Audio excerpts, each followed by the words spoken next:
ബഹുമാനമുള്ള സഹോദരങ്ങളെ, അല്ലാഹു സുബ്ഹാനഹു വ തആല മനുഷ്യനെ സൃഷ്ടിച്ചത് എന്തിനാണ്?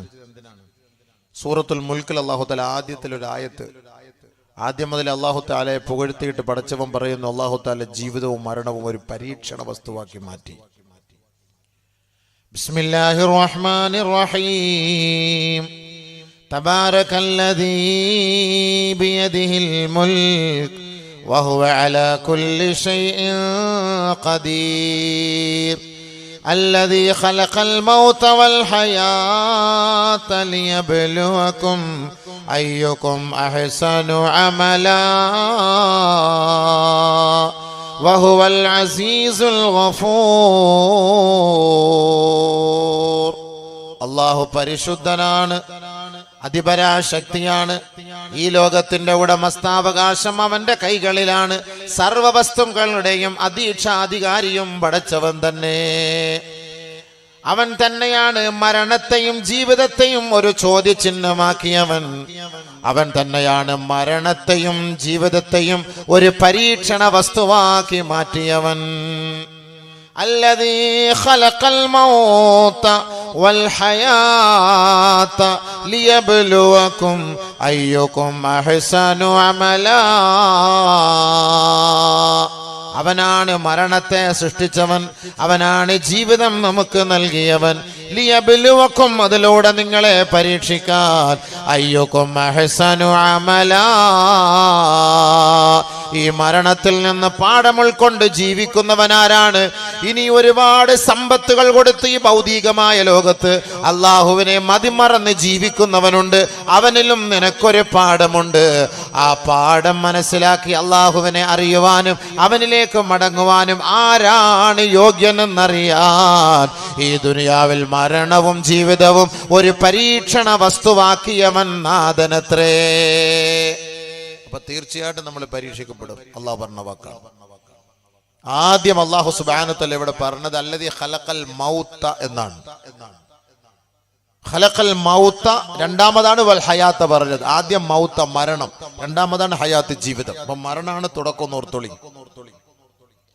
നമ്മൾ ജീവിക്കാൻ വേണ്ടിയിട്ടാണ് വലിയ വീട് വെക്കുന്നത്. ചിലപ്പോൾ ആ വീടായിരിക്കും വെള്ളത്തിൽ പോവുക. അപ്പൊ ആദ്യം എന്തായി? അത് മരണമായി. അപ്പൊ അല്ലാഹു സുബ്ഹാനഹു വ തആല നമുക്ക് ആദ്യം നമ്മുടെ മുന്നിൽ പറയുന്നത് മരണമാണ്. കുറച്ച് ഡിലേ, ഒരേപോലെ വരട്ടെ, എല്ലാം കൂടെ പ്രസംഗിച്ച് കഴിഞ്ഞ് പിന്നെ ഇട്ട് കേൾക്കുമ്പോൾ എന്താ പോലെ ഒരു മനസ്സിലായില്ല. ആദ്യമായിട്ട് അല്ലാഹു സുബ്ഹാനഹു വ തആല നമ്മളെ പഠിപ്പിച്ചത് മരണമാണ്. നമ്മൾ എപ്പോഴും ആ മരണത്തെ മുന്നിൽ കണ്ട് ജീവിക്കണം. അതിനാണ് അല്ലാഹു തആല നമ്മളെ പരീക്ഷിക്കുന്നത്. നല്ല സുഖലോലുപരായി കഴിഞ്ഞുകൂടുമ്പോൾ നമുക്ക് ഒരിക്കലും അള്ളാഹയെ കുറിച്ച് ഓർക്കാൻ എനിക്കും കഴിയില്ല, നിങ്ങൾക്കും കഴിയില്ല. നല്ല സുഖലോലുപരായിരിക്കുമ്പോൾ നമ്മൾ ആരാ അള്ളാഹയെ കുറിച്ച് ഓർക്കുക? അവൻ നല്ല സുഖലോലുപനായി കഴിഞ്ഞുകൂടുമ്പം അവൻ അള്ളാഹ്ന്നുമില്ല, റസൂലുള്ളാഹി ഇല്ല, പള്ളിയില്ല, പട്ടണമില്ല. എന്തെങ്കിലും ഒരു രോഗം വരുമ്പോൾ, ഒരു അസുഖം വരുമ്പോൾ അവൻ പെട്ടെന്ന് അള്ളാഹയെ വിളിക്കും. ഇതാണ് മനുഷ്യന്റെ അവസ്ഥ. പിന്നീട് അള്ളാഹയെ വിളിക്കും, പെട്ടെന്നൊരു ദുആ ചെയ്യാൻ പറയും, ഉസ്താദന്മാരോട് ദുആ ചെയ്യാൻ വസിയത്ത് ചെയ്യും. ഇതല്ലാതെ മനുഷ്യന്റെ ശരീരത്തിന്റെ ആരോഗ്യം നിലനിൽക്കുന്നതിന് വേണ്ടി അവൻ ആരും ആദ്യമേ ദുആ ചെയ്യാറുമില്ല, ശുക്ർ ചെയ്യാറുമില്ല. അവിടെയാണ് നമുക്ക് ഏറ്റവും വലിയ അപാകതകൾ സംഭവിച്ചത്. അല്ലാഹു സുബ്ഹാനഹു വ തആല മാനവനെ ആദരിക്കുകയും ബഹുമാനിക്കുകയും ചെയ്തു വന്ന പരിശുദ്ധമായ ഖുർആൻ. വലഖദ് കറംനാ ബനീ ആദം وحملناهم في البر والبحر ورزقناهم من الطيبات وفضلناهم على كثير ممن خلقنا تفضيلا. ആദമിന്റെ മക്കളെ, അല്ലാഹു റബ്ബുൽ ഇസ്സത്ത് പറയുകയാണ്, പടച്ചവൻ നമ്മളെ ആദരിച്ചു, നമ്മെ ബഹുമാനിച്ചു. അല്ലാഹു നമ്മളെ ആദരിച്ചു. മനുഷ്യന്റെ വില ആദ്യം മനസ്സിലാക്കി. മനുഷ്യന്റെ വില, ഈ ഇരിക്കുന്ന നിങ്ങളുടെ വില, ഈ പ്രസംഗിക്കുന്ന എന്റെ വില, അത് ആദ്യം മനസ്സിലാക്കി. അല്ലാഹ് പറഞ്ഞ വാക്കാണ് സൂറത്ത് ബനി ഇസ്രായീൽ. വലഖദ് കറംനാ ബനീ ആദം, ആദമിന്റെ മക്കളെ നാം ആദരിച്ചു ബഹുമാനിച്ചു എന്ന് അല്ലാഹുവാണ് പറയുന്നത്. മാത്രമല്ല വഹമൽനാകും ഫിൽ ബർരി വൽ ബഹർ, അവർക്ക് കരയിലും കടലിലും സഞ്ചരിക്കുവാനുള്ള വാഹനങ്ങളെ നാം അവർക്ക് നൽകിയില്ലേ. എത്ര വാഹനം ഇപ്പൊ നമ്മൾ വാളിന് വന്നു. ഓട്ടോറിക്ഷയിൽ വന്നവരുണ്ട്, ബൈക്കിൽ വന്നവരുണ്ട്, കാറിൽ വന്നവരുണ്ട്, ജീപ്പിൽ വന്നവരുണ്ട്, പെട്ടിയോട്ടോയിൽ വന്നവരുണ്ട്. ബഹുമാനമുള്ള സഹോദരങ്ങളെ, നമ്മളിന്ന് നമസ്കരിക്കാൻ വേണ്ടി പള്ളിയിൽ പോകുമ്പോൾ നടന്നു പോകാറില്ലല്ലോ. പണ്ടൊക്കെ നബിതങ്ങൾ പറയുന്നത് ഒരാൾ വീട്ടിൽ നിന്ന് ഒളിവെടുത്തിട്ട് നടന്നു പോകുന്നവർക്കാണ് കൂലി കൂടുതലെന്നാണ്. പക്ഷേ ഇന്ന് ആരും നടന്നു പോകാറില്ല, വലിയ വാഹനങ്ങളിലെ പള്ളിയിലെത്തുള്ളൂ. അത് നബിതങ്ങൾ പറഞ്ഞ വാക്കാണ്.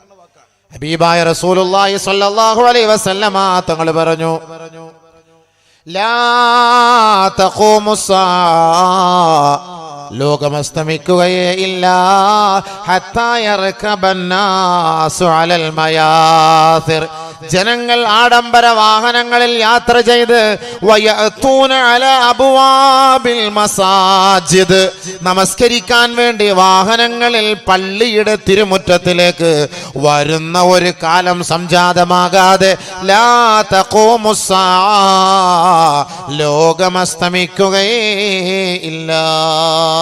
നബീന റസൂലുള്ളാഹി സ്വല്ലല്ലാഹു അലൈഹി വസല്ലം, നമ്മളെല്ലാവരും വാഹനത്തിലെ പള്ളിയിൽ വരുമെന്ന് നബിതങ്ങൾ പറഞ്ഞു.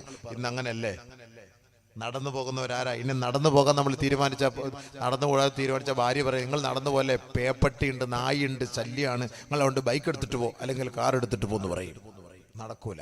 പക്ഷെ നബിതങ്ങൾ പറഞ്ഞതോ, ബശ്ശിരിൽ മശാഈന ഫിൽ ളുലം, നിങ്ങൾ രാത്രിയിൽ നിങ്ങൾ നടന്നുകൊണ്ട് മസ്ജിദിലേക്ക് പോകണേ. അങ്ങനെയുള്ളവർക്ക് അള്ളാഹുവിന്റെ പ്രവാചകൻ ഒരു സന്തോഷ വാർത്ത നൽകിയിരിക്കുകയാണ്. നാളെ സ്വർഗത്തിൽ അവർക്ക് പ്രകാശമാണ്, ഖിയാമത്തിൽ അവർക്ക് ആനന്ദമാണ്, നാളെ ആഖിറത്തിൽ അവർക്ക് വെളിച്ചമാണ്. നടന്നു പോകുന്നവർക്ക് കൂലി കൂടുതൽ കിട്ടും. വീട്ടിൽ നിന്ന് ഒളിവെടുത്തിട്ട് നടന്നു പോകണം. പക്ഷെ ഇന്ന് വാഹനത്തിലാണ് പോകുന്നത്.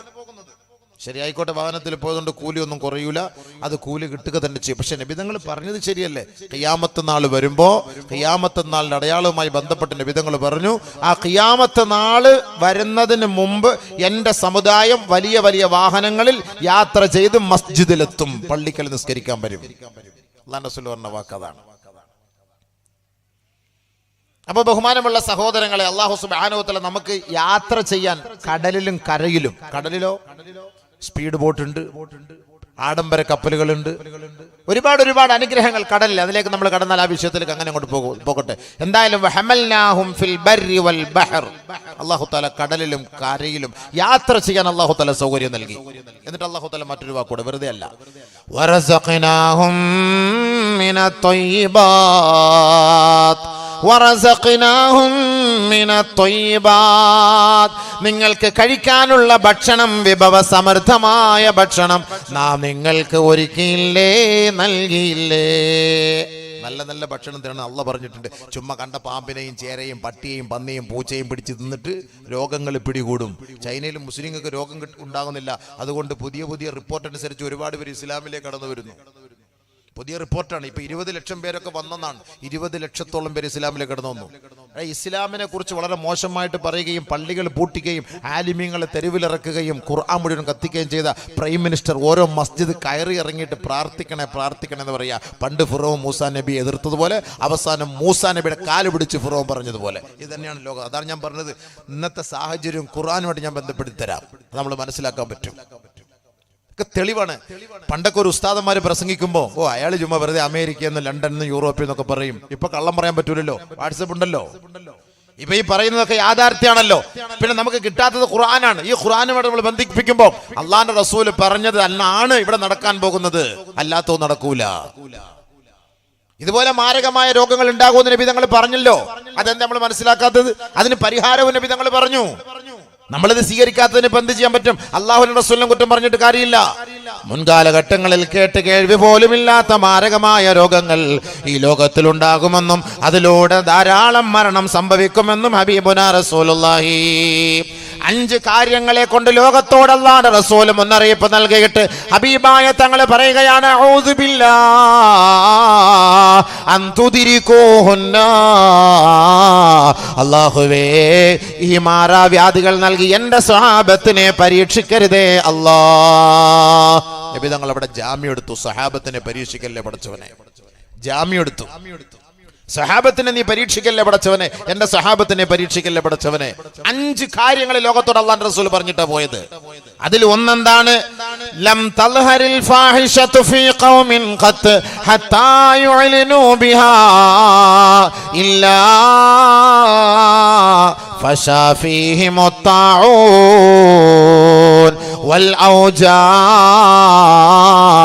التي لم تكن مضت في أسلافهم الذين مضوا. ഏതൊരു നാട്ടിലാണോ, രാജ്യത്തിലാണോ, സമൂഹത്തിലാണോ, വ്യക്തികളിലാണോ, വിദ്യാർത്ഥിനികളിലാണോ അശ്ലീലങ്ങളും അധാർമിക പ്രവർത്തനങ്ങളും വ്യാപിക്കുന്നത്, അത് രഹസ്യ സ്വഭാവമാക്കേണ്ടത് അത് പരസ്യമായി മാറുമ്പോ ഇല്ലാ ഫശാ ഫീഹിമുത് താഊൻ വൽ ഔജാ. കൊറോണ പോലെ, പ്ലേഗ് പോലെ, വസൂരി പോലെ മാരകമായ രോഗങ്ങൾ വ്യാപിക്കുകയും വൽ ഔജാ ശാരീരിക മാസകലം വേദന കൊണ്ട് പുളയുകയും ചെയ്യുന്ന രോഗമുണ്ടാകുമത്രേ. ഏത് കാലഘട്ടത്തിൽ വരാത്ത രോഗം? അല്ലത്തി ലം തകുൻ മലത് ഫീ അസ്ലാഫിഹിമുല്ലദീന മളൗ. മുൻകാലങ്ങളിൽ കേട്ട് കേൾവി പോലുമില്ലാത്ത രോഗമാ. മുൻകാലങ്ങളിൽ അല്ലാഹുവിന്റെ റസൂലോ സഹാബത്തോ കേട്ടിട്ട് പോലുമില്ലാത്ത രോഗമാ. ആ മാരകമായ രോഗം ഈ സമൂഹത്തെ പിടികൂടുമെന്ന് നബിയുനാ റസൂലുള്ളാഹി. അശ്ലീലങ്ങൾ പരസ്യമാകുമ്പോ നബി തങ്ങൾ പറഞ്ഞ ഒരു വാക്കതാണ്, അശ്ലീലങ്ങൾ പരസ്യമാകും. ചൈനയിലൊക്കെ ചുമ്മാ ഉമ്മ വെപ്പാണ്, വെറുതെ അങ്ങോട്ട് ചുംബിക്കൽ തന്നെ. അങ്ങോട്ടും ഇങ്ങോട്ടും ഹോസ്പിറ്റലിൽ പോയാലും, കോളേജിൽ പോയാലും, റോഡിൽ പോയാലും, ബസ്സിലിരുന്നാലും ചുമ്മാ ചായ കുടിക്കുന്ന പോലെ, പണ്ട് നയനാർ പറഞ്ഞ പോലെ എവിടെയൊക്കെ ചായ കുടിക്കുന്നത് പോലെ ഒരു പരിപാടിയാണ്. അങ്ങോട്ട് റോഡ് സൈഡിലൊക്കെ വെക്കുക, ചുംബിക്കുക, കെട്ടിപ്പിടിക്കുക, ഹായ് ഹോയ്, ഇതൊക്കെ തന്നെയാണ് അവരുടെ പരിപാടി. അതിലൂടെ എന്ത് സംഭവിച്ചു? ഇപ്പം എന്നിട്ട് കണ്ട പാമ്പിനെ പിടിച്ചു തിന്ന, പട്ടിയെ പിടിച്ചു തിന്ന, പന്നിയെ പിടിച്ച്. അല്ലാഹു റബ്ബുൽ ഇസ്സത്ത് പന്നി ഹറാമാക്കി. അല്ലാഹ് കഴിവുള്ളവൻ, അല്ലാഹ് ലോകത്തിന് അധിപരാശക്തി, നമ്മുടെ സൃഷ്ടാവ്, അവൻ പന്നിയെ ഹറാമാക്കിയെങ്കിൽ അത് ഈ സമൂഹത്തിന് നാശാണെന്ന് അല്ലാഹ്ക്കറിയാം. അത് മനസ്സിലാക്കാതെ പന്നിയെ തിന്നവൻ, ആ പന്നിക്കൂട്ടത്തെ അവന്റെ കൈ കൊണ്ട് തന്നെ അല്ലാഹു തആല നശിപ്പിക്കുന്ന രംഗം നമ്മൾ കണ്ടില്ലേ? എന്തിനാ പിന്നെ അതിനെ കൊന്നുകളഞ്ഞത്? ലക്ഷക്കണക്കിന് പന്നിക്കൂട്ടങ്ങളെ കൊന്നുകളഞ്ഞില്ലേ? ലക്ഷക്കണക്കിന്. ഇത് മനുഷ്യന്റെ ശരീരത്തിന് അത് യോഗ്യമല്ല, മനുഷ്യന്റെ ശരീരത്തിന് പാകമല്ലാതെ, മനുഷ്യന്റെ ശരീരത്തിന് അനുയോജ്യമായ ഭക്ഷണമല്ലാതെ, അള്ളാഹു നിരോധിച്ച ഭക്ഷണമാണത്. അത് കഴിച്ചാൽ അവൻ ഇല്ലാത്ത രോഗങ്ങൾ, മാറാത്ത വ്യാധികൾ കൊണ്ട് അവനെ അള്ളാഹു തആല ഇടങ്ങേറാക്കും. അതിന്റെ ഏറ്റവും വലിയ തെളിവാണ് നമ്മൾ കണ്ടുകൊണ്ടിരിക്കുന്നത്. അള്ളാഹുവിന്റെ റസൂൽ നിരോധിച്ച കാര്യമാണത്, അള്ളാഹു നിരോധിച്ച കാര്യമാണത്. ബഹുമാനമുള്ള സഹോദരങ്ങൾ, നബി തങ്ങൾ പറയുമ്പോൾ, ഇസ്ലാം പറയുമ്പോൾ നമുക്കത് ഒരു പുച്ഛമായിട്ട് തോന്നും. ശാസ്ത്രം പറയുമ്പോൾ അതെന്തോ വലിയ ഒരു കനകക്കട്ടിയായിട്ട് നമ്മൾ അതെടുക്കും. ഖുർആൻ പറയുമ്പോൾ നമുക്കതൊരു രസമല്ല. ഖുർആൻ പറയുമ്പോൾ നമുക്ക് എന്തോ ഒരു അപകർഷതാബോധം പോലെ. പരിശുദ്ധ ഖുർആനും ഹദീസും ചർച്ച ചെയ്യാത്ത ഒരു സാധനവും ഒരു കാര്യവും ഈ ലോകത്തുണ്ടാവുകയില്ല, ഉണ്ടാവുകയുമില്ല, ഉണ്ടായിട്ടുമില്ല, ഉണ്ടാവാൻ പോകുന്നുമില്ല. മനസ്സിലാക്കിക്കോ, എല്ലാ കാര്യത്തിനും ഖുർആനിലും ഹദീസിലും തെളിവുണ്ട്. അതാണ് അല്ലാഹുവിന്റെ റസൂൽ പറഞ്ഞത്. മാരകമായ രോഗം പിടിപെടും, അതിലൂടെ ധാരാളം മരണങ്ങൾ സംഭവിക്കും. മരുന്ന് കണ്ടെത്താൻ കഴിയുകയില്ല, അല്ലാഹുവിലേക്ക് തൗബ ചെയ്ത് മടങ്ങലല്ലാതെ വേറെ മാർഗമില്ല. എന്താ മാർഗം? അതുകൊണ്ടല്ലേ പ്രൈം മിനിസ്റ്റർ, അവിടുത്തെ പ്രധാനമന്ത്രി പോലും പോയിട്ട് ദുആ ചെയ്യാൻ പറഞ്ഞത്, മുസ്ലിങ്ങളോട് ദുആ ചെയ്യാൻ പറയല്ലേ. ഈ അടുത്ത സമയത്ത് അമേരിക്കയിൽ അവിടുത്തെ ഏറ്റവും വലിയ ജനറൽ, അദ്ദേഹം പോലീസ് മേധാവി, അദ്ദേഹം സത്യപ്രതിജ്ഞ ചെയ്ത് ഖുർആൻ കയ്യിൽ പിടിച്ചിട്ടാണ്. ഖുർആനിന്റെ മുകളിൽ തൊട്ടുകൊണ്ടാണ് ഒരു നസ്രാണി ആലോചിക്കണം സത്യപ്രതിജ്ഞ ചെയ്തതെങ്കിൽ ആ ഖുർആന്റെ 2 ആയത്തുകൾ ഓതിയിട്ട് അതിന്റെ അർത്ഥം പറയാൻ വേണ്ടി പറഞ്ഞു. ആ സെനറ്റിൽ പരസ്യമായിട്ട് അത് വായിക്കുകയും അതെല്ലാവരും അത് കേൾക്കുകയും ചെയ്തു. കാലം പോയ പോക്ക്. അള്ളാഹുവിന്റെ ദീൻ വളർത്താൻ അള്ളാഹ് തീരുമാനിച്ചാൽ ഇനി ഏത് വലിയ വമ്പൻ ശക്തി വന്നാലും അവർക്കിടയിൽ അള്ളാഹു റബ്ബുൽ ഇസ്സത്ത് ആ ദീനിനെ അവിടെ കൊണ്ടുവരും. അതാണ് ഇനി ഇന്ത്യയിൽ നടക്കാൻ പോകുന്നത്. ഇന്ത്യയിൽ സംഭവിക്കാൻ പോകുന്നത് തന്നെയാണ്. അതിൻ്റെ തെളിവുകളും ചരിത്രങ്ങളും നമ്മൾ പഠിപ്പിച്ച മനസ്സിലാകും. 800 വർഷം 800 years ഇന്ത്യ ഭരിച്ചത് മുസ്ലിങ്ങളാണ്. ആലോചിച്ചോളി. 800 വർഷം ഇന്ത്യ ഭരിച്ചത് മുസ്ലിമീങ്ങളാണ്. നമ്മുടെ പണ്ഡിതന്മാരൊക്കെ ഇവിടെ വലിയ പണ്ഡിതന്മാരായിരുന്നു ഭരിച്ചത്. 1911 ഒന്നാം ഭാരത സർക്കാർ രൂപീകരിക്കുമ്പോൾ, സ്വാതന്ത്ര്യത്തിന് മുമ്പ് തന്നെ, അന്ന് രാജാ മഹേന്ദ്ര പ്രസാദ് പ്രസിഡന്റ് ആയിരിക്കുമ്പോ പ്രധാനമന്ത്രി ആരാണ്? മൗലാന ബർക്കത്തുള്ള. മൗലാനയാണ് പ്രധാനമന്ത്രി, ഇന്ത്യയുടെ പ്രധാനമന്ത്രി മൗലാന ബർക്കത്തുള്ള. തലേക്കെട്ടും താടിയൊക്കെ ഉണ്ടായിരുന്നു ആ മൗലാനയ്ക്ക്. ഇന്നിരിക്കുന്ന മൗലാനയ്ക്ക് ഇടയ്ക്കിടയ്ക്ക് തലേക്കെട്ട് കാണും, ദാടിയുണ്ട് സംഭവം. ബഹുമാനമുള്ള സഹോദരങ്ങളെ, രാജാ മഹേന്ദ്ര പ്രസാദ് പ്രസിഡന്റ് ആയിരിക്കുമ്പോ ആരായിരുന്നു പ്രധാനമന്ത്രി? മൗലാന ബർക്കത്തുള്ള. വിദേശകാര്യമന്ത്രി ചെമ്പക രാമൻ പിള്ളയായിരിക്കുമ്പോ ആരായിരുന്നു ആഭ്യന്തരമന്ത്രി? മൗലാന ഉബൈദുള്ള. ആഭ്യന്തരമന്ത്രി ഈ ആഭ്യന്തരമന്ത്രി അല്ല ഇപ്പൊ നമ്മളെ ആകപ്പാട് വിഷമിപ്പിച്ച് പേടിപ്പിച്ചുകൊണ്ടിരിക്കുന്ന ആഭ്യന്തരമന്ത്രി മൗലാന ഉബൈദുള്ള ആയിരുന്നു. യുദ്ധകാര്യമന്ത്രി മൗലാന ബഷീർ ആയിരുന്നു. 1911 സ്വതന്ത്ര ഭാരത സർക്കാർ ഇവിടെ രൂപീകരിക്കുമ്പോൾ അതിൻ്റെ മഹത് വ്യക്തിത്വങ്ങൾ ആരായിരുന്നു? പണ്ഡിതന്മാരാ, ഉലമാക്കളായിരുന്നു. ബഹുമാനമുള്ള സഹോദരങ്ങളെ, ചരിത്രം പഠിക്കുമ്പോൾ നമ്മൾ ഇതെല്ലാം മനസ്സിലാക്കാൻ കഴിയും. ഇന്ത്യയുടെ നിർമ്മാണ പ്രവർത്തനങ്ങൾ ഓരോന്നോരോന്ന് പരിശോധിച്ച് നോക്ക്. ഇതൊക്കെ ആരാ ഈ ഇന്ത്യ രാജ്യത്ത് ചെയ്തു കൊടുത്തത്? ആരാ ഇതൊക്കെ ഇന്ത്യ രാജ്യത്തിന് വേണ്ടി ചെയ്തത്? ഇൻഷാ അല്ലാഹ് അതൊക്കെ ചരിത്രം നമുക്ക് സൗകര്യം പോലെ നമുക്ക് നാളെ നമുക്ക് ചർച്ച ചെയ്യാം. ഞാൻ എൻ്റെ വിഷയത്തിലേക്ക് കിടക്കാൻ, ഇതെല്ലാം നമ്മുടെ വിഷയവുമായി ബന്ധപ്പെട്ടതാണ്. മുസ്ലിം സഹോദരങ്ങളെ അപേക്ഷിച്ചിടത്തോളം നമുക്ക് ഒന്നിപ്പോൾ NRC എന്ന് പറഞ്ഞപ്പോഴാണ് നമുക്ക് എന്തൊക്കെയോ ഒരു വേവലാതി വന്നു പോയത്. എന്നാൽ ഇന്ത്യയെക്കുറിച്ച് നമുക്ക് എന്തറിയാം? ഇന്ത്യ, ഈ ഇന്ത്യ എന്ന് പറയുന്ന ഈ ഒരു പദം, ഇത് ഏത് പദാണ്? ഇത് എവിടെ നിന്ന് വന്നതാണ്? ഇതിന്റെ തുടക്കം ഏതാണ്? ഇത് നമ്മൾ മനസ്സിലാക്കേണ്ട. ഈ ഹിന്ദ് ഇത് ഇസ്ലാമിന്റെ പദമല്ലേ? ഇത് ഇസ്ലാമല്ലേ? ഇസ്ലാമിന്റെ വാക്കല്ലേ ഇത് ഹിന്ദ് എന്നുള്ളത്? ഈ ഹിന്ദിനെ കുറിച്ച് നബിതങ്ങൾ ചർച്ച ചെയ്തിട്ടില്ലേ? ഈ ഹിന്ദിനെ കുറിച്ച് സഹാബത്ത് ചർച്ച ചെയ്തിട്ടില്ലേ? ഈ ഹിന്ദിൽ സഹാബത്ത് വന്നിട്ടില്ലേ? കേരളത്തിൽ സഹാബി വന്നിട്ടില്ലേ? കേരളത്തിലെ ഭക്ഷണം സഹാബാക്കൾ നബിതങ്ങൾക്ക് എത്തിച്ചു കൊടുത്തിട്ടില്ലേ? നബിതങ്ങൾ അത് തിന്നിട്ട് ദുആ ചെയ്തില്ലേ? അതിന്റെ ബർക്കത്തല്ലേ കേരളത്തിൽ ഉണ്ടാവുന്നത്? അതുകൊണ്ടല്ലേ കേരളം പച്ചയായിട്ട് നടക്കുന്നത്?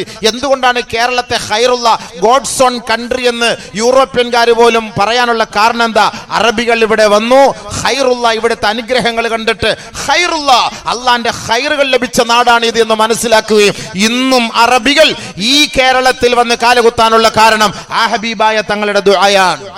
അത് ആലോചിക്കണം. നമുക്കിപ്പോ ഇച്ചിരി നിഅമത്തുകൾ കിട്ടി, നമുക്ക് കുറച്ച് അഹങ്കാരം കൂടിപ്പോയി, കിബർ കൂടിപ്പോയി. കേരളക്കാരന്മാർ കുറച്ച് കിബർ കൂടിയപ്പോ പടച്ചവന്റെ പണിയാണ് അവിടെ ഇവിടെയൊക്കെ പൊട്ടിക്കാനും അവിടെ ഇവിടെയൊക്കെ ഒഴിക്കാനും അവിടെ ഇവിടെ കിടങ്ങാറാക്കാനും അള്ളാഹു തീരുമാനിച്ചത്. അതുകൊണ്ട് അള്ളാഹു നമുക്ക് ഒരുപാട് നിഅമത്ത് ചെയ്തിട്ടുണ്ട്. ആ നിഅമത്തിന് ആദ്യം ശുക്ർ ചെയ്യണം. ഏറ്റവും വലിയ പരിഹാരം അതാണ്.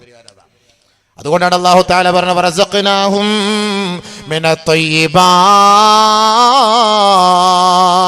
നല്ല ഭക്ഷണം കഴിക്കണം എന്ന് അല്ലാഹു തആല പറഞ്ഞിട്ടുണ്ട്. പച്ചയ്ക്കൊന്നും തിന്നരുത്. നിങ്ങൾ എന്തിനു വേവിക്കാതെ തിന്നണം? എന്തിനു വേവിക്കാതെ കഴിക്കണം? പച്ചയ്ക്ക് തിന്നാൻ പാടില്ല എന്ന് ഖുർആൻ പറഞ്ഞിട്ടുണ്ട്, ഹദീസുണ്ട്. വേവിച്ച് കഴിക്കണം, വേവിച്ച് കഴിക്കണം. അല്ലാഹുവിന്റെ റസൂൽ പറഞ്ഞു അലൈക്കും ബി അൽബാനിൽ ബഖർ ഫഇന്നഹാ ശിഫാഉൻ മിൻ കുല്ലി ദാ.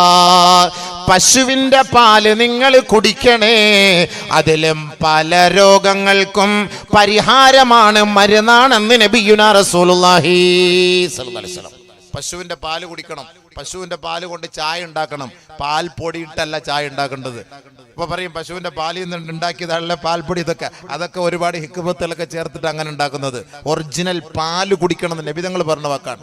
എന്നാ പശുവിന്റെ ഇറച്ചി തിന്നാനല്ല പറഞ്ഞത്, പശുവിന്റെ പാല് കുടിക്കണമെന്നാ പറഞ്ഞത്. നബിതങ്ങൾ പറഞ്ഞ വാക്കാണ്. അലൈക്കും ബി അൽബാനിൽ ബഖർ, പശുവിന്റെ പാല് നിങ്ങൾ കുടിക്കണേ. ഫൈനഹാ തറുമ്മു മിൻ കുല്ലി ഷജർ, പല ഔഷധ സസ്യങ്ങളും അത് കഴിക്കുന്നത് കൊണ്ട് അതിൽ ധാരാളം ശിഫകൾ മനുഷ്യർക്കുണ്ടെന്ന് നബിയുനാ റസൂലുള്ളാഹി. അല്ലാഹു റസൂൽ പറഞ്ഞ വാക്കല്ലേ നമ്മൾ കേൾക്കേണ്ടത്? ഹബീബായ തങ്ങൾ പറഞ്ഞ വാക്കല്ലേ മുസ്ലിം ഉമ്മത്ത് കേൾക്കേണ്ടത്? അത് നമ്മൾ കഴിക്കണം, തിന്നണം. ഇന്ന് പച്ചക്കറി, ഈ പച്ചക്കറിക്കകത്ത് മൊത്തവും വിഷമല്ലേ തമിഴ്നാട്ടിൽ നിന്ന് വരുന്നത്? പച്ചക്കറിയിൽ മൊത്തം വിഷമാണെന്നുള്ളത് നമ്മൾ വ്യക്തമായിട്ട് കണ്ടതല്ലേ? അതുകൊണ്ട് വന്ന് കുറെ മണിക്കൂറുകളോളം ഇപ്പൊ എല്ലാവർക്കും, ഞാനിപ്പോ ഈ പച്ചക്കറിയുടെ ഒക്കെ ഓരോരോ രഹസ്യങ്ങൾ പറയുമ്പോൾ ഇനി ഒരു പക്ഷേ ഇനി ചിലപ്പോൾ പച്ചക്കറി കച്ചവടക്കാരുണ്ട്, ഇയാൾ നമുക്കും ഭാര വെക്കുമെന്ന് പറയും. അങ്ങനെ ഒരിക്കലും കരുതരുത്. ചിലപ്പോൾ അങ്ങനെ നമ്മുടെ ബഹുമാനപ്പെട്ട സഹോദരങ്ങളൊക്കെ ഇവിടെ കാണും ഇല്ലേ? പച്ചക്കറി ഇപ്പോൾ 1 കിലോ 4 കിലോ ഏത്തക്കായ്ക്ക് 100 രൂപ എന്നൊക്കെ പറഞ്ഞിട്ട് വിൽക്കുമല്ലോ സംഭവം. അപ്പം ഞാൻ ചേമ്പ്, നല്ല നല്ല വയനാടൻ ചേമ്പുകൾ, നല്ല നല്ല ചേമ്പ്, ഇതൊക്കെ നമ്മൾ ഇതിൻ്റെയൊക്കെ ഹക്കീക്കത്ത് നമ്മൾ മനസ്സിലാക്കുമ്പോൾ എന്തുകൊണ്ടാണ് ഇത്ര ഈ വലിയ ചേമ്പ് വരുന്നത്, എന്തുകൊണ്ടാണ് ഈ 4 കിലോയ്ക്ക് 100 റുപ്യക്കൊക്കെ ഈ ഏത്തയ്ക്ക് വരാനുള്ള കാരണം, എന്തുകൊണ്ടാണ് ഈ പയറിനൊക്കെ ഇത്ര വില കുറവ്, ഈ പയറൊക്കെ ഇത്ര നീളത്തിൽ വരാനുള്ള കാരണം, ഇതൊക്കെ നമ്മൾ ചർച്ച ചെയ്ത് കഴിഞ്ഞാൽ ഒരുപാട് പ്രശ്നങ്ങളാവും. ഇതുകൊണ്ട് ബഹുമാനമുള്ള സഹോദരങ്ങളെ, ഇത് ഉണ്ടാക്കുന്ന ഈ കൃഷിക്കാരുണ്ടല്ലോ, അവരിത് തിന്നൂല. നിങ്ങൾ കണ്ടിട്ടുണ്ടോ? നിങ്ങൾ തമിഴ്നാട്ടിൽ പോയി, ഞാൻ പോയിട്ടുണ്ട്. ഭയങ്കരമായ പാടത്ത് വലിയ കൃഷിയാണ്. എന്നിട്ട് അവര് താമസിക്കുന്ന ഒരു ചെറിയൊരു ചെറ്റക്കുടലുണ്ട്. അവരവിടെ ചെറിയ ചെറിയ പച്ചക്കറി. ഞാൻ ചോദിച്ചു, എന്നാ അണ്ണാച്ചി ഇത് തന്നെ അത് തന്നെ, അത് കേരളാവുക്ക് അനുப்புறதுக்கு ഇത് എங்களுக்கு சாப்பிடுறதுக்கு, ഇത് നാങ്ക ഇങ്ങ സാപ്പിടുവോ, അത് കേരളാവുക്ക് അനുപ്പോ. കേരളാവിൽ അനുപ്പി നമ്മ എല്ലാം രോഗിയായി മാറും. അവന്മാർ നല്ല തിന്ന് ഇപ്പോഴും ഉണ്ടപ്പക്കുറുവിന്റെ കൂട്ടാ. വല്ല അസുഖമുണ്ടോ? വല്ല അസുഖമുണ്ടോ? വയസ്സന്മാർക്കൊക്കെ വല്ല കുഴപ്പമുണ്ടോ? 10, 40, 50, 60, 70, 80 വയസ്സുള്ളവരൊക്കെ എന്താ റാഹത്തായിട്ട് അവർ ഓടി ഓടി പോവാണ്. അവിടെ നിൽക്കുന്നവരെ കയറ്റിയിരുത്ത്. ഞാൻ കുറച്ച് മുന്നോട്ട് നീങ്ങിയിരിക്കണോ? അവർക്ക് എന്നെ കാണണമെങ്കിൽ കുറച്ച് വേണേൽ മുന്നോട്ട് നീങ്ങിയിരിക്കാം. ആ സഹോദരങ്ങൾക്ക് നമ്മളെ കാണാൻ പറ്റുന്നില്ല. എന്ന് പ്രസംഗിക്കണം. അല്ലാഹുവേ പടച്ചവനെ, ഇവിടെ കയറിയിരുന്നോളി. അപ്പൊ അവർക്ക് പിന്നെ അവരിങ്ങനെ ഒളിച്ചു നോക്കണം. കുറച്ചുകൂടി നീങ്ങി നമുക്കൊരു ദുആ എല്ലാം ചെയ്തിട്ട് പെട്ടെന്ന് പോകാം. കസേരയൊന്നും എടുക്കണ്ട, ഉള്ളത് കൊണ്ടങ്ങ് അഡ്ജസ്റ്റ് ആക്കിയാൽ മതി. കുറച്ച് കേട്ടോളിയും പഠിച്ചോളിയും, കുറച്ച് ചരിത്രങ്ങളൊക്കെ മനസ്സിലായിക്കോളിയും. ഖുർആന്റെ വീക്ഷണം കുറച്ച് അടുത്തിരുന്നോ? ഇൻഷാ അല്ലാഹ്. അൽഹംദുലില്ലാഹ്. അല്ലാഹു ബർക്കത്ത് ചെയ്യട്ടെ. അല്ലാഹു ബർക്കത്ത് ചെയ്യട്ടെ. അല്ലാഹു ബർക്കത്ത് ചെയ്യട്ടെ. നല്ലപോലെ ശ്രദ്ധിച്ച് കേൾക്കണേ. കുറെ കാര്യം പറഞ്ഞുതരാം. ബഹുമാനമുള്ള സഹോദരങ്ങളെ, നബി സല്ലല്ലാഹു അലൈഹി വസല്ലമ തങ്ങൾ പറഞ്ഞു, അപ്പൊ നമ്മുടെ ഇന്ത്യയുടെ കുറെ ചരിത്രവും നബിതങ്ങളോട്ടുള്ള ഒരു ബന്ധമൊക്കെ ഒന്ന് അറിയണം. നമ്മൾ വെറുതെ ഇന്ത്യക്കാരെ കേരളക്കാരെന്ന് പറഞ്ഞിട്ട് കാര്യമില്ല. കേരളത്തിലത്തെ ഭക്ഷണം നബിതങ്ങൾ തിന്നു, എങ്ങനെ തിന്നു പറഞ്ഞുതരാം. ഇവിടെ ഇതൊക്കെ പഠിക്കണം. കുറെ ചരിത്രങ്ങൾ ആദ്യം മനസ്സിലാക്കണം. ചുമ്മാ വാട്സാപ്പിൽ കളിച്ച് എപ്പോഴും തേപ്പ് അങ്ങോട്ടും ഇങ്ങോട്ടും തേച്ച് നടക്കലല്ലാതെ കുറെ ചരിത്രങ്ങൾ പഠിക്കണം. നമ്മളൊക്കെ മുസ്ലിങ്ങൾ എന്ന് പറഞ്ഞാൽ നമ്മുടെ നാടല്ലേ ഇത്. ഇവിടുന്ന് എവിടെ പോകാനാ നമ്മള്? നമ്മുടെ നാട് വിട്ടിട്ട് ഇത് എന്ത്, നമ്മുടെ മുൻഗാമികളൊക്കെ എന്ത് ത്യാഗം സഹിച്ച് രക്തമൊലിപ്പിച്ച് ഷഹീദായി ഇവിടെ ഉണ്ടാക്കിയതാണ്. ഡൽഹിയിലൊക്കെ ബ്രിട്ടീഷുകാരന്മാര് 2 ലക്ഷത്തോളം മുസ്ലിം പണ്ഡിതന്മാരെ കൊന്നു കളഞ്ഞു 2 ആഴ്ച കൊണ്ട്. ചരിത്രങ്ങൾ വലുതാണ്. ഒരുപാട് ചരിത്രങ്ങൾ പറഞ്ഞാൽ നമുക്കിപ്പോഴൊന്നും വിഷയമൊന്നും ഇവിടെ തീർക്കാൻ പറ്റൂല. നമ്മൾ ഖുർആന്റെ ഹദീസിന്റെ വീക്ഷണത്തിൽ ഞാനിങ്ങനെ പോകട്ടെ. ഇടയ്ക്കിടയ്ക്ക് ആ ചരിത്രം വരുമ്പോൾ ഞാൻ അതോടെ ഇടയ്ക്ക് കയറ്റിവിടാം. ഇൻഷാ അല്ലാഹ്. ഒന്ന് പഠിച്ചോളി. അപ്പൊ അല്ലാഹു സുബ്ഹാനഹു വ തആല നല്ല ഭക്ഷണം കഴിക്കാൻ നമ്മളോട് പറഞ്ഞു. നല്ല ഭക്ഷണം കഴിക്കാൻ പറഞ്ഞു. ഏറ്റവും നല്ല ഭക്ഷണം ഏതെന്ന് ഞാൻ പറയട്ടെ? ഇറച്ചി. ഇന്ന് അതാണ് നമുക്ക് രോഗം ഉണ്ടാക്കുന്നതാണ് നിങ്ങൾ പറയുന്നത് ഇല്ലേ? എന്ന് അള്ളാഹ് പറഞ്ഞു ഏറ്റവും നല്ലത് ഇറച്ചിയാണെന്ന്. അള്ളാഹ് പറയുന്നു കേൾക്കോ? റസൂലുള്ളാഹി പറയുന്നത് കേൾക്കോ? ഡോക്ടർമാർ പറയുന്നത് കേൾക്കോ? വെജിറ്റബിൾ കഴിക്കണം. വെജിറ്റബിൾ ആണ് മൂസാ നബിയുടെ അനുയായികൾ കഴിച്ചത്. വെജിറ്റബിൾ ആണ് കഴിച്ചപ്പോൾ അല്ലാഹു സുബ്ഹാനഹു വ തആല അവർക്ക് ഇറച്ചി കൊടുത്തവരെ അനുഗ്രഹിച്ചു. അപ്പോഴും അവര് പറഞ്ഞു, മൂസാ വൈദ് ഖുൽതും യാ മൂസാ ലൻ നസ്ബിറ അലാ തുആമിൻ വാഹിദ് ഫദ്ഉ ലനാ റബ്ബക യുബയ്യിൻ ലനാ. മൂസാ, ഒരു ഭക്ഷണം കൊണ്ട് ഞങ്ങളെ തൃപ്തിപ്പെടുത്താതെ നിന്റെ റബ്ബിനോട് നീ ഒന്ന് പ്രാർത്ഥിക്കണേ, ഞങ്ങൾക്ക് കുറെ കൂടി ഭക്ഷണം നൽകാൻ പറയണേ. ഒന്നുകൂടെ പറ, കുറച്ചുകൂടെ ഭക്ഷണം കിട്ടട്ടെ. അപ്പൊ അല്ലാഹു സുബ്ഹാനഹു വ തആല ഇവർക്കൊക്കെ ഈ ഭക്ഷണം എടുത്തു. ഫൂമിഹാ ബഅദസിഹാ വബസലിഹാ, ഉള്ളി, സവാള, പയറ്, പച്ചക്കറി ഇതുപോലുള്ള സാധനങ്ങളൊക്കെ കൊടുത്തു. എന്നിട്ട് ഇറച്ചി അല്ലാഹു തആല കൊടുത്തു. എന്നിട്ട് അല്ലാഹു സുബ്ഹാനഹു വ തആല പറഞ്ഞു, ഇവര് പറഞ്ഞു ഇത് പോരാ ഇനിയും വേണം.